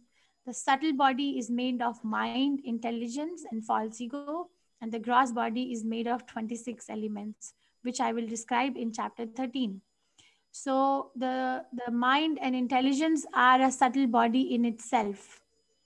For example, I have a mind, you have a mind, but do we see each other's mind? No.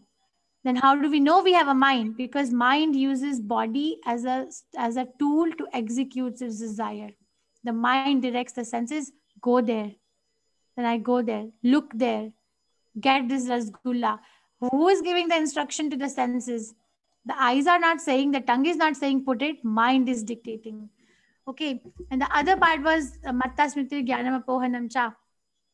The intelligence in a real sense, mind, the intelligence, forgetfulness, and remembrance is a quality of the soul. Krishna gives the quality to the soul. A dead body or a mind in itself has no power to remember, to execute, or to forget, which we will discuss in later chapters. Prabhu. Soul is also a superior energy of the Lord. So how do you relate to this forgetful remembrance and knowledge? What is the question? Like soul is also considered as a superior energy of Krishna. Yes. But like we generally, like what you said, we suffer to this subtle elements, three subtle elements, so which are also given by Krishna. Which are also given by material nature. Krishna, Lord Krishna. Krishna. Yes. So, but what is your core question? The given by Krishna is fine, but I didn't understand the question. So my question is like you're talking about for like mind, intelligence, and false ego. So they're also given by Krishna, and soul is also given by Krishna. Okay. So you mean to say one is pure and the other three are impure? Well, the soul is pure. Yes, temporary, and other is coming and going. Pure and impure in the sense, the purity only means you're talking about Achinta Bheda Bheda Tattva. So you are going everywhere in Bhagavad Gita. You're not in third chapter, Pradeep Prabhu. If I may please redirect you as your facilitator. So I would encourage questions from the same chapter, but I'll answer your question, but maybe stick to what you hear that particular day. Because it's going para and apara prakriti is described in 7th chapter, and shara and akshara, fallible and infallible. The soul is a tatha shakti of Krishna. It is described in 15th chapter, verse number 10. Okay, so you're in 7th chapter and you're in 15th chapter. So Krishna has three kinds of energies: internal energy, which is antaranga shakti; external energy, which is bahiranga shakti; and then there is a third potency, which is marginal potency, which is tatha shakti. The soul or the living entity is on the margin. There is an element of independence, whether I want to go and serve Krishna and remember Krishna spiritually. What is the difference between the devotees who are living in the spiritual world versus the people who are living in this world? What is the difference? The difference is the energy which is acting in the spiritual world is called Yogamaya. Yogamaya is acting on them. And what is the function of Yogamaya? The function of Yogamaya is to remind the souls or to remember Krishna. To facilitate the remembrance of Krishna. Okay, so like Mother Yashoda, she cannot forget Krishna. Tell her, forget Krishna. She can't do it. Why? Because she's under the Yogamaya potency. Or tell Vasudev, Devaki, forget Krishna. They can't because they're under Yogamaya. But we, because of misuse of the Tatha, we are on the margin, right? Tatha means the shore of a river. Means that the river, if you are ever on a beach, or if you have seen a beach, a part of a land which sometimes comes under the high waves, the tides, and sometimes the tides recede and the land becomes apparent. So what is the quality of that piece of land? Does it belong to the sea or does it belong to the earth? Where does it belong? So it's on the margin. Like that, a soul is on the margin. It can go inside or it can come outside, a living entity. We are under Mahamaya. Mahamaya function is to make us forget Krishna. For us, it is a work to remember Krishna. Our innate nature is forget Krishna, work here, work there, get these things, enjoy, sleep, get up, have children, have family. Or so much circle. Why? Because Mahamaya is saying, yeah, forget Krishna, no Krishna. But Yogamaya is saying, remember Krishna. So that way, the remembrance and forgetfulness are the function of the soul because we are on the margin. I don't know if I answered your question. I think I did. Did I answer your question, Prabhu? Yes, Mataji. Yes, this is like I'm getting some bit of clarity, and there is a bit of connection between all this. There's a lot of connection. So you're like, I think I may be jumping on different chapters, 7th and 15th chapter. That's okay, because probably you have read Bhagavad Gita. These questions cannot come in someone who has not read Bhagavad Gita. So you have read it, but I would encourage, honestly, because today's chapter 3, these chapters will come. Sincerely and honestly, I will encourage, try to ask questions from the same chapters or the chapters that have already been covered in the session, like pertaining to that. I don't mind answering. If I don't know, I will say I don't know. About the soul and the body, because these questions are mostly pertaining to soul and body, and most of us have a bit of confusion, particularly soul and body. The connection and the relationship between them. Okay. That's nice. So any other question, Prabhu? No, thank you, Mataji. Hare Krishna. So D. Santosh Prabhu, Hare Krishna, and then Dr. Kritika. My co-hosts are silent. I get very tired at the end of yesterday. We had 2.5 hour class. It was very tiring. So I have one more class after this. So maybe we can finish in next 15 minutes, please. Yes, D. Santosh Prabhu. Yeah, ma'am. My question is that, like, we have 4 sections in thing that, like, Brahmana, Kshatriyas, the third one, and the Sudras. Vaishyas and Shudras. Yeah, Vaishyas and Sudras. So I belong actually to goldsmith's caste. Okay, I'm a goldsmith actually, but I'm doing my civil engineering. So it is different from what it is prescribed in the Shastras, that I'm a goldsmith, but I'm doing a different line of work. So what does how that? Yeah, so you're again asking me a personal question. I can give you the principle, and this will come in 9th chapter. So, okay, so the thing is that by birth, everyone, 9th chapter is called as most confidential knowledge, and it is also called as Rajavidya. There we will discuss why Krishna consciousness is the best of education. Why not having an education of MD degree or a PhD degree or an MBA degree or an engineering degree or this degree or that degree or that degree? Why Krishna is saying Krishna consciousness is the best education? Why is he not saying this degree or that degree is the best? Why? Because the Varna and Ashrama system is divided based on the psychological nature of the person. Okay, and what is the goal of division? The goal of division is so everyone can progress in path of Krishna consciousness. But other things that are happening in the so-called environment of education, it's really not an education. We are accumulating a skill to live. It's not an Okay. education. Education means knowing who am I. That is education.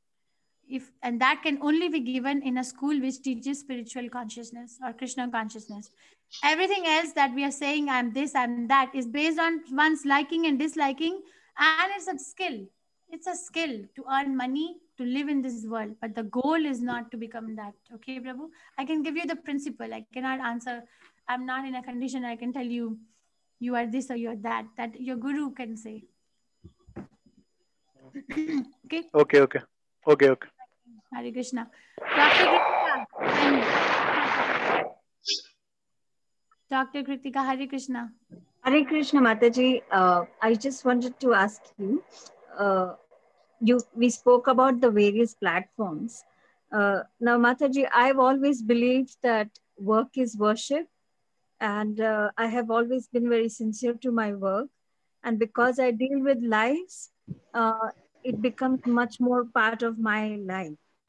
So, is it being ambitious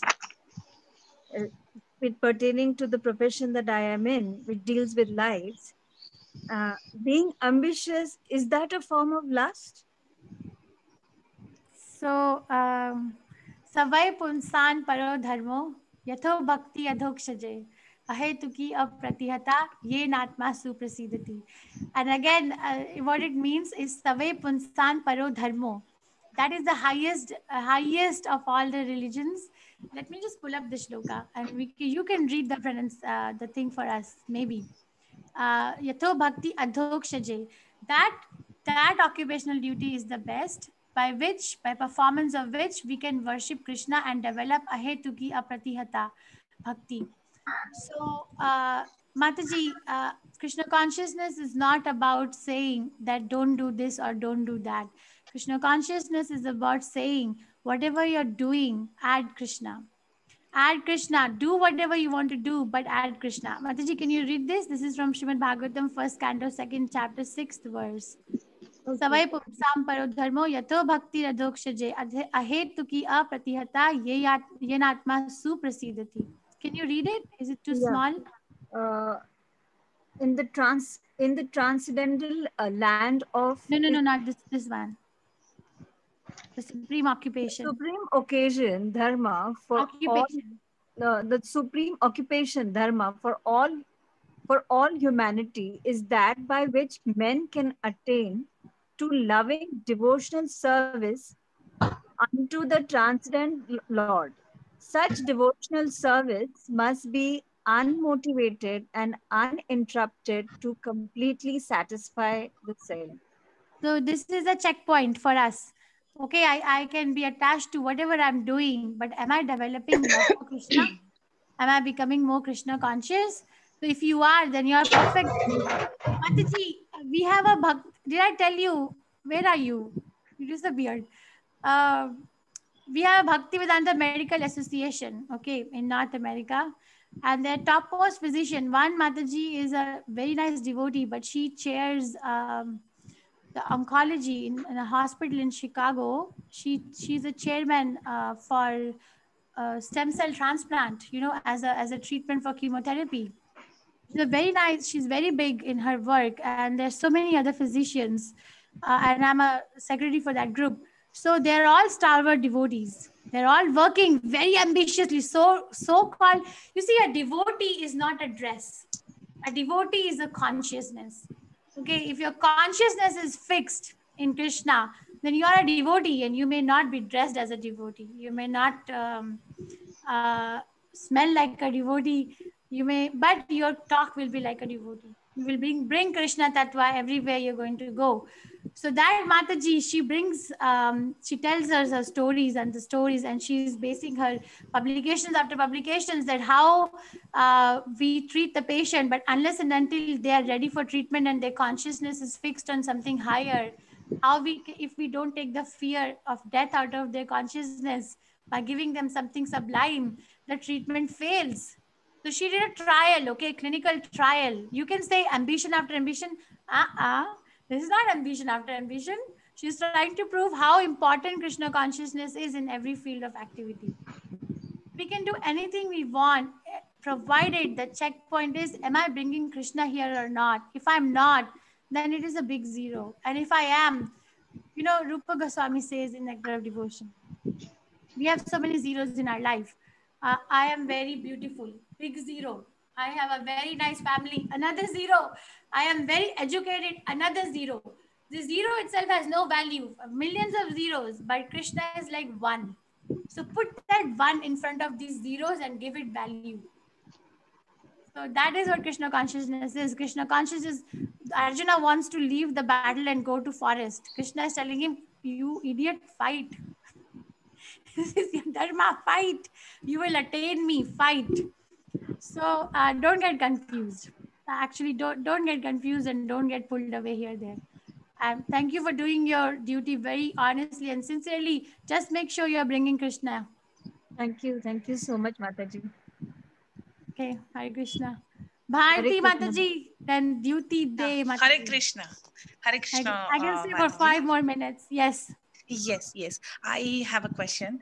I want to know this COVID death which is happening now. So if somebody's died with this COVID, will it be considered as a natural death or not? Will his soul be liberated? Or because in the sense, suppose like we know that somebody's died with COVID-19, and we know that if this person was admitted to the hospital 2 days before, maybe he would have survived. See, the death, our conception of death is to the body. So I'm not trying to conduct a class telling dharma, and we are trying to come to the spiritual platform, right? We want to become deathless. No one should die. We should have a formula where we should not die. And that can only happen if we realize our spiritual constitutional position. Person dying of COVID, I just know one thing, not even a blade of grass moves without Krishna sanctioning it. So either I live or I die, Krishna is sanctioning. And other part of the question is, did the soul become liberated? That's 8th chapter question. The soul can only become liberated if it wants to become liberated. Not because just by leaving a body, it doesn't become liberated. We have to do an endeavor in the present body for our next body. Okay. And if I want to become liberated, then the only way is to cultivate Krishna consciousness now, at the present moment. Athat Brahma Jigyasa, right now. Try to become Krishna conscious. Yeah, otherwise we'll get the body that we are thinking of at the time of death. Okay. And there's another question. Yes, Mataji. Duty Mataji. Sorry, it got muted. Bharti here again. This is a second question. Said whatever we are making, we should first offer to Krishna. It would be breakfast, lunch, dinner, anything that we make. So, hello. So I wanted to know. Hello. So I wanted to know how we have to offer this. What is the right way of doing it? Yes, so I should share the mantras, right? Everyone is asking. Well, for the beginning, I have separate plates for Krishna. Don't mix your plates with him. And Krishna likes Tulsi. So Krishna accepts offering through his pure devotees. So whatever we are preparing, we put Tulsi leaf in preparation. And then we pray to Krishna, chant Hare Krishna Mahamantra 3 times as a beginning. There are mantras which I'll teach you. But in the beginning, chant Hare Krishna mantra 3 times. And also pray with a lot of vulnerability. With Krishna, I'm trying to say to you, I do not know how. Please accept the menial offering that I brought. Become vulnerable in front of Krishna. Okay? Simple. Thank you, Mataji. Hare Krishna. Yes, Dyuti Mataji, go ahead. I'm going to Hare Krishna Mataji. Yes, Mataji. Hare Krishna Mataji. Yes, Mataji, Hare Krishna. Go ahead. Mataji, I'm very new to this practice, and first of all, I'd like to thank you for taking such lively classes every day, and I just keep waiting waiting for your classes, Mataji, every day at 3 p.m. Sorry, as I have a very 3 months old newborn baby. Still, I wait for your classes every day. And Mataji, I have a question that is, why is Krishna pronounced as K or S N A, Krishna, in the entire book of Bhagavad Gita? Because I'm a very new to this practice, Mataji. So, from a layman point of view, I just want to know if you can please clarify, Mataji. Mataji, that's a Balram font. Prabhupada, if you really let me take you to Bhagavad Gita. If you, that's just a font, Balram font Prabhupada made. That, let's say that I take you to Bhagavad Gita and we did chapter 3 today. So see, let's say chapter 1, you see how Prabhupada has this uva, like this line on top of A in English, and then this dot under N. You're seeing it, Mataji? Can you see my screen? Can you see my screen, Mataji? Who was asking this question? Was it Jyoti Mataji? Is she still here? My co-host, can you please check the chat? Jyoti Mataji, your audio is not working. Okay. So, can everyone see my screen? Yes, Mataji. Yes. Okay, we are able to screen. That's a font, Mataji. That's not, there's no problem. So, this Prabhupada wanted to bring Sanskrit in English as close as possible. So, when there is a line above an alphabet, see there is no line. There's a line, it means it's a bigger vowel. Uvacha, uva. See, in Hindi, it's written uvacha. And if there is a dot under alphabet, it means it's a visarg. Karmanas, karmanas. You have to pronounce it. It's like chota sa, like this. So Krishna is not written as Krishna as we write in English. It's written as K-R-S-N-A, and there is going to be a dot under R, dot under S, dot under N. So it's a font, Mataji. Okay. Thank you, Mataji. Hare Krishna. Hare Krishna. Mataji? Yes, somebody else. Yes, Mataji, who's asking? Vijita here. Yes, Hare Krishna. Hare Krishna. I just wanted to ask one question.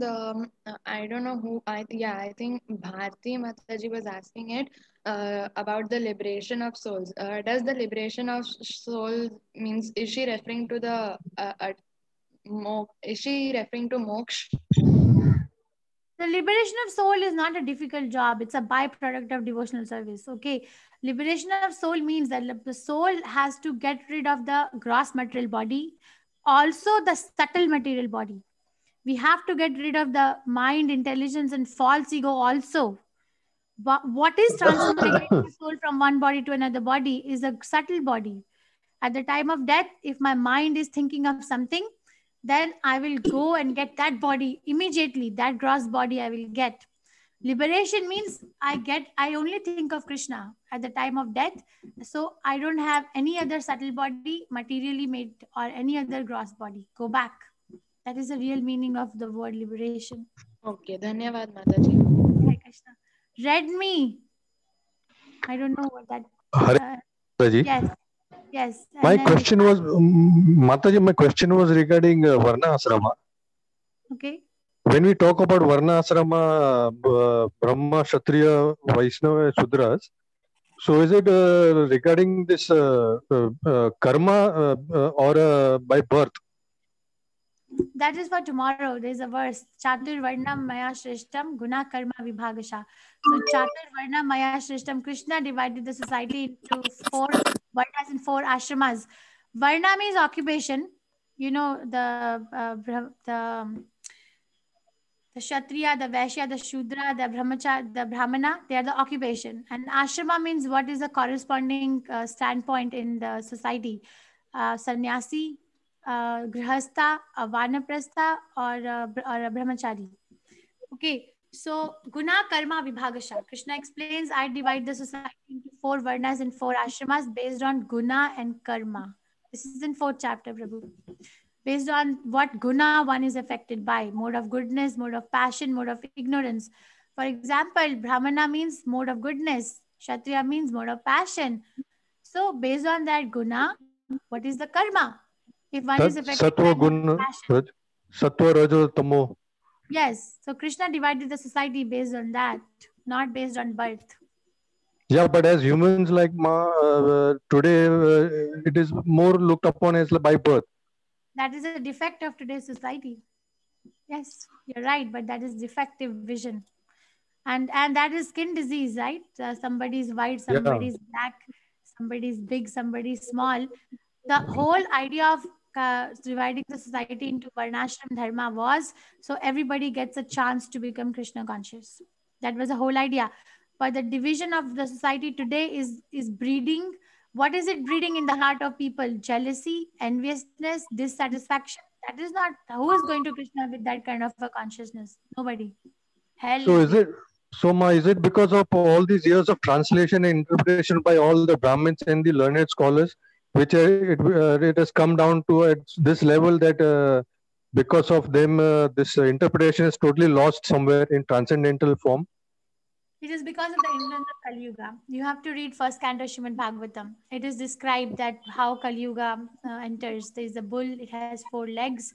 And one Kali, the person is trying to break the legs of 4 bulls. So the legs of 4 bulls represents 4 pillars of a proper society. Like we have 4 regulatory principles: no intoxication, including tea and coffee, no gambling, no illicit relationships, and no meat eating. But Kali was sent, and when Krishna left, Kali came, and in the kingdom of Parikshit Maharaj, he was trying to bring all these 4 things. And Kali, Parikshit Maharaj wanted to kill. You have to go back to reading first canto Bhagavatam, Prabhu. It's the influence of Kali Yuga. Okay, Ma. Okay. Hare Krishna. Hare Krishna. Yes, Sindhu. Hare Krishna. Karthik, Prabhu, if you have to leave, please feel free. Oh, no, I have to show you the slides. Or I can show you the slides afterwards too, Prabhu. No, I just want to record it because the recording missed those slides. That's why I joined a little late. Okay. Sorry. Yes, Sindhu Mataji. Hare Krishna. I like the way you explain things, and I look forward for your classes too. Today you are talking about the platforms. So what happens? That slide, that platform from the body to the mind and intelligence. So in this, Mataji, a person who's in the bodily platform, but always chanting Hare Krishna, or in each platform, sensual platform and mental, up to intellectual platform, he's in the Krishna conscious, he or she in Krishna consciousness. So can we say that, it is same as liberation? Mataji, Krishna consciousness, we are not... So your question is very nice. Chanting Hare Krishna is not so easy. Just by chanting some words in the mouth does not mean that we are chanting Hare Krishna Maha Mantra. We are practicing to chant, but we are really not chanting. Chanting has very deep levels. Chanting, I can give you the principle. The principle is there are 3 levels of chanting, 3 broad categories. One is Nam Aparadh. One chants with all the 10 offenses. And then chanting, and by the mercy of the acharyas, one gets understanding. Then one goes to next level of chanting, which is called Namabhas, where almost all the sinful activities are destroyed. But the topmost level is Shuddhanam. So just because somebody is making some sound doesn't mean that they're really chanting. There are levels. Not everybody is on the same level. Whoever is chanting Hare Krishna, don't think that everybody is on the same level spiritually. And everybody will be Acharya. Why do we need one specific guru then? So Prabhupada's lecture, I would say if you message me, I'll share with you Prabhupada's lecture on Hare Krishna Mahamantra. Prabhupada explains there that when one chants Hare Krishna Mahamantra purely, then one actually surpasses the bodily, sensual, and intellectual platform and comes directly to the spiritual platform. Okay. Does that mean that following the principles of not eating meat, all pure? Does that mean that follow the principles and chanting purely, or just submitting ourselves to Krishna? So you're asking a more deep question about surrender. There are 6 things in that. But Mataji, that's a beginning. So we have to start from somewhere, right? The starting is from the tongue. Chant Hare Krishna, follow principles, and eat Krishna Prasadam. Then you will get more and more understanding. Yes. There's one. I just have one more question. Yes, go ahead. Go ahead. Yeah. Why do I'm also fairly new in this platform. So why is it addressed as Godhead rather than Supremo or Supreme God? Just a curiosity. Because sometimes the word God or Bhagavan is used for other demigods also, like Lord Shiva, Lord Indra. But Prabhupada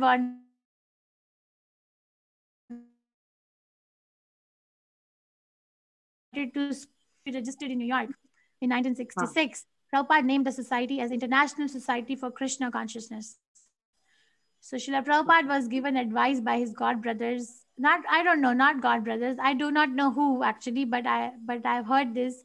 Srila Prabhupada was told, why don't you name the society as International Society for God Consciousness? Because more people will come now. Why don't you use the word God consciousness? Why are you writing Krishna consciousness? So Srila Prabhupada said, I don't want any confusion. Krishna is the only God, and Krishna's name must come. So he named International Society for Krishna Consciousness. He wanted to specifically honor the special position of Krishna as Ekala Ishwara Krishna Baro Pritha. Maybe I'm not pronouncing it well. Ekalo Ishwara Krishna. Krishna is the only Supreme Personality of Godhead. Everybody else is from Krishna.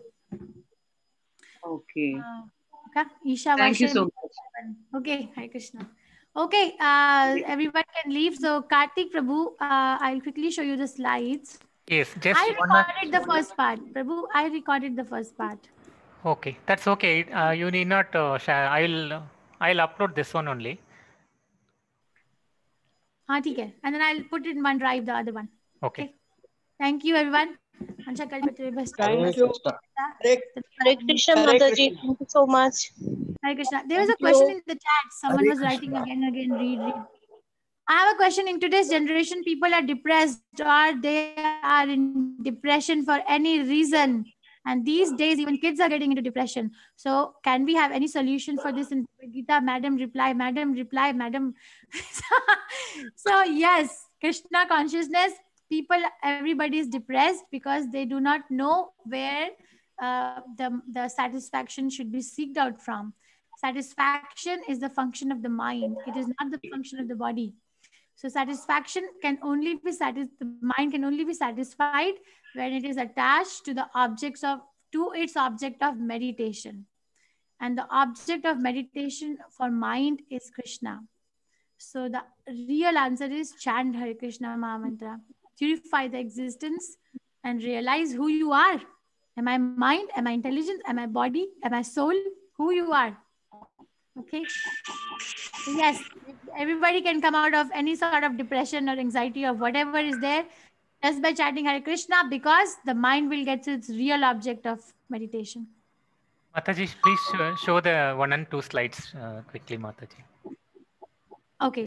Yeah, I'll just record it. First slide, Karma Yoga, the action of Krishna consciousness, and this. Yes. What we did yesterday. And this is a summary for what we are going to do today. Yeah, the next slide also. Yes, which way to go? Yeah, that's all. Thank you so much, Mataji. Okay. Thank you. You are very patient. Thank you so much. Okay, everyone. Hare Krishna. Tomorrow. Hare Krishna. Hare